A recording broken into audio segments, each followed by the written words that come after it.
নমস্কাৰ, মই ৰঞ্জন চৌধুৰী। জুবিন গাৰ্গৰ ন্যায় তাৰমানে জাষ্টিছ ফৰ জুবিন ইতিমধ্যে 8.1 মিলিয়ন ক্ৰছ কৰিছে, মানে 1 কোটি ধৰিবলৈ হৈছে আৰু 1/3 ক'ব পাৰে অসমৰ জাষ্টিছ বিচাৰি আছে। কিন্তু বাস্তৱত আমি কি দেখি আছোঁ? বাস্তৱতে যোনটো আমি দেখি আছোঁ তাৰ কাৰণে আপোনাক আমাৰ ৰঞ্জন চৌধুৰীৰ ইউটিউব চেনেল যোনটো আছে সেইটো আপোনাক ছাবস্ক্ৰাইব কৰিব লাগিব। 19 ছেপ্টেম্বৰৰ পৰা আমি ধাৰাবাহিকভাৱে কৰি আছোঁ আৰু তাত চাব সাধাৰণতে মই ৰিপ্লাইত এটা বস্তু দি থাকোঁ, দুটা থাকোঁ। জুবিনৰ ক্ষেত্ৰত হয় যে সেইটো আপোনালোকে আৰম্ভণিৰ পৰা শেষলৈকে শুনিব, আনক শ্বেয়াৰ কৰিব আৰু জুবিনৰ ন্যায়ৰ যোনটো আন্দোলন এইটো আৰু শক্তিশালী কৰিব। তো সেইটোৰ ওপৰত দুই এজনে মোক কিন্তু লিখিছে যে আপোনাৰ সেইটো ছাবস্ক্ৰিপশ্যনৰ লগত ন্যায়ৰ কি সম্পৰ্ক? ন্যায়ৰ সম্পৰ্ক আছে, কাৰণ আমি 19 ছেপ্টেম্বৰৰ পৰা আপোনালোকক ধাৰাবাহিকভাৱে এটা দিশ দেখাবলৈ চেষ্টা কৰিছোঁ যে কি পদ্ধতিত গ'লে আপুনি ন্যায়টো পাব, ভেলকিবাজি নহয়। কাৰণ জুবিনে কৈছিলে নহয়, ন' পলিটিক্স। কিন্তু জুবিন অনুৰাগীয়ে দেখা গৈছে যে তেওঁৰ লগত উল্টাই পলিটিক্স কৰি আছে। 2025 আপোনালোকে অলপ মনত পেলাওক, হিমন্তই কি বুলি কৈছিলে যে ইতিমধ্যে 10% জুবিন অনুৰাগী মোৰ অনুৰাগী হৈ গ'ল, হিমন্তৰ অনুৰাগী। কিমান ডাঙৰ কথা চিন্তা কৰকচোন। কিন্তু ডাঙৰ কথা নহয়, তেওঁ জানে আৰু তেওঁ এয়াও কৈছিলে যে এইবিলাক ভণ্ড অনুৰাগী সেইবিলাক কথাও ক'লে। কিন্তু মই তেতিয়া কাৰণ ৰেগুলাৰ কেলৈ চাবলৈ কৈ আছোঁ, মই তেতিয়াই কৈছিলোঁ যে 2025 তেখেতে কৈছে 10% আৰু চাব 2026 আহি পাওঁতে ইলেকশ্যনৰ আগে এইটো 60ৰ পৰা 70% জুবিন অনুৰাগী কিন্তু মামাৰ অনুৰাগী হৈ যাব আৰু একজেক্টলি এইটো হ'বলৈ হ'ল। আৰু মামাৰ অনুৰাগী ইমান নীলাজকে হৈছে, মানে মামাক খোল্লা বাটতে আপোনাৰ চুমা খাবলৈ ষ্টাৰ্ট কৰিছে। যিটো কাউ বেল্ট আছে ন, হিন্দী বেল্ট বুলি যিটো আমি কওঁ, কাউ বেল্টৰ ছিষ্টেমটো কি কৰিছে জানে? তাত যোগী আদিত্যনাথ বা বেলেগ ষ্টেটবিলাকৰ ছিষ্টেম যে আপুনি দুইজন ধৰি লওক প্ৰেম কৰে, হাত ধৰি আপুনি একেলগতে খোজকাঢ়িব নোৱাৰিব, আপোনাৰ ওপৰত ৰাম পিটন পৰিব। কিন্তু হয়, অসমত চাওক মহিলাবিলাকৰ কাৰণে কিমান সুব্যৱস্থা কৰি দিছে। হাত ধৰিতো খোজকাঢ়িব পাৰিবই আপোনাৰ প্ৰেমিকৰ লগত যেতিয়াই খুচি, অকল মামা নহয়, আপুনি আপোনাৰ প্ৰেমিক আনৰ স্বামীকো আপুনি চুমা খাবলৈ পাৰিব। এইটো নিৰ্ভৰ কৰিছে আপোনাৰ ওপৰত। এতিয়া 19 ছেপ্টেম্বৰ 2025 পিছত প্ৰথম কি কোনো কেন্দ্ৰীয় মন্ত্ৰী আহিছে নেকি অসমলৈ?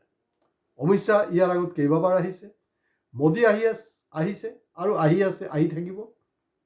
ক'ত এবাৰতো বিক্ষোভ নহ'ল? যোনটো কথা মই আৰম্ভণিৰ পৰা কৈ আছোঁ যে এটা প্ৰেছাৰ, এটা হেঁচা সৃষ্টি কৰিব লাগিব। সেই ক্ষেত্ৰত কিন্তু আপোনালোকে জাষ্ট ভেলকিবাজি কৰি আছে, ড্ৰামা কৰি আছে। কাৰণ কোনো এংকাৰ, কোনো চেনেলে কিন্তু পাব্লিকক গালি নাপাৰে। চাব, কাৰণ পাব্লিকৰ তেওঁলোকৰ যে ছাবস্ক্ৰিপশ্যন লাগে, ভিউৱাৰ্ছ লাগে, ন। আমাৰ কিন্তু অলপ ব্যতিক্ৰম। আপোনালোকে আমাক ছাবস্ক্ৰাইব কৰক, লাইক কৰক, ভিডিঅ' শ্বেয়াৰ কৰক নকৰক, সেইবিলাক আমি ঘেণ্টা কেয়াৰ কৰোঁ। আমি কিন্তু প্ৰয়োজনত নেতাৰটো ভেলকিবাজিবিলাক আমি ফালি থাকোঁ, পাব্লিকৰ যোনটো ভেলকিবাজি আছে সেইটোও কিন্তু আমি ফালি থাকিম। কাকো আমি সোধাই নেৰোঁ, চিধা কথা। এতিয়া আহিছে তেওঁলোকে, আৰু লাষ্ট যোনটো অমিত শ্বাহ আহিলে তাত যে কৰিছে সেইটো কাৰবাৰটো কি হৈছে? সেইটো কি মমাই কৰিছে? হয়তো তাৰ 10% বা 5% হয়তো প্ৰকৃত অনুৰাগী আছিলে, বা গোটেই বস্তুটো হয়তো মামাই সজাইছে আৰু অমিত শ্বাহ বা কেন্দ্ৰীয় নেতৃত্বক দেখাব খুজিছে যে নাই চাওক, ইমান প্ৰেছাৰ আছে, তাৰপিছতো কিন্তু মই য'ত লাখ মানুহ ওলাইছিলে তেতিয়া 100তকৈ কম মানুহ ওলাইছে, মই কেনেকৈ কণ্ট্ৰল কৰিছোঁ অসমক, বাহাবা লোৱাৰ কাৰণে কৰি আছে। তো কোনে খেলি আছে সেইটো কোৱাটো কিন্তু টান। কিন্তু হয়, অসমীয়া বিক্ৰী হৈছে, অসমীয়া স্বাভিমান আল বাল এইসব ভুকি আৰু লাভ নাই, বহুত হ'ল, যথেষ্ট হৈছে আৰু হ'বলৈ নাই। কাৰণ মই কেতিয়াবাই কৈছিলোঁ যে জুবিন ন্যায় নাপায়। কাক দি ন্যায় পাব? যিবিলাক জুবিনৰ অনুৰাগী তাহাঁতক দি। তাৰতো 99% ভণ্ডই হয়। হিমন্ত বিশ্ব শৰ্মাটো একেবাৰে ভুল কোৱা নাছিলে, কথাটো ঠিকেই। য'ত লক্ষাধিক মানুহ ওলাইছিলে গুৱাহাটীত, আজি লক্ষ, হাজাৰ, 100 পাওঁতেই কিমান কষ্ট, কি হৈছে কাৰবাৰটো? তো গতিকে এই যে আমি ন্যায় যাত্ৰাত কেনেকৈ আপোনালোকে আগবাঢ়িব, এতিয়া ইয়াৰ আগত যেতিয়া হিমন্ত বিশ্ব শৰ্মা বিভিন্ন সভা সমিতিলৈ গৈছে, তাত যিজন আমাৰ আছে মানে অকৰ্মণ্য অপদাৰ্থ, দেশ স্বাধীন হোৱাৰ পিছত আটাইতকৈ নিষ্ক্ৰিয় একজন বিদেশ ৰাজ্যমন্ত্ৰী হ'লগৈ পবিত্ৰ মাৰ্ঘেৰিটা, যি নেকি এটা সময়ত জুবিন গাৰ্গৰ মেনেজাৰ আছিলে। সিও যধে মধে গৈ বকিছিল। জাষ্টিছ ফৰ জুবিনৰ নামত দিলীপ শইকীয়া তেওঁলোকৰ ষ্টেট প্ৰেচিডেণ্টে যোনটো সমদল ওলাইছে তেওঁ হৈছে। তো যদি আপোনালোকে প্ৰতিবাদ কৰিবলৈ আছে নহয়, এই চব ভেলকিবাজি বন্ধ কৰক। এই যে 10জন 15জন ওলাই এইবিলাক নকৰিব আপোনালোকে প্লিজ। আপোনালোকৰ প্ৰতি মোৰ সহানুভূতি আছে, কিন্তু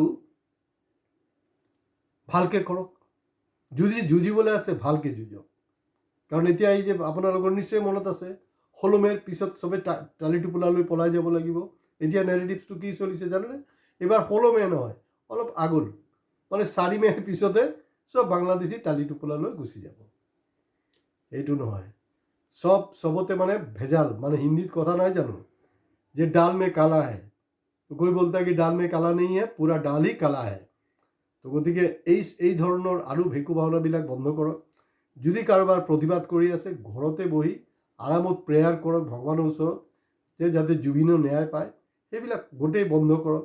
মামাৰ ওচৰত গৈ চুমা খাব, অমিত শ্বাহ আহিলে বিক্ষোভ কৰিব, কেলে দম নাই?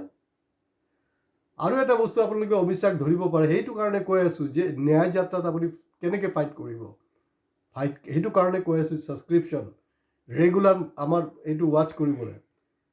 অমিত শ্বাহ ৱেষ্ট বেংগলত গৈ কি কৰিছে জানো নহয়? চাৰ্জশ্বিট দিছে।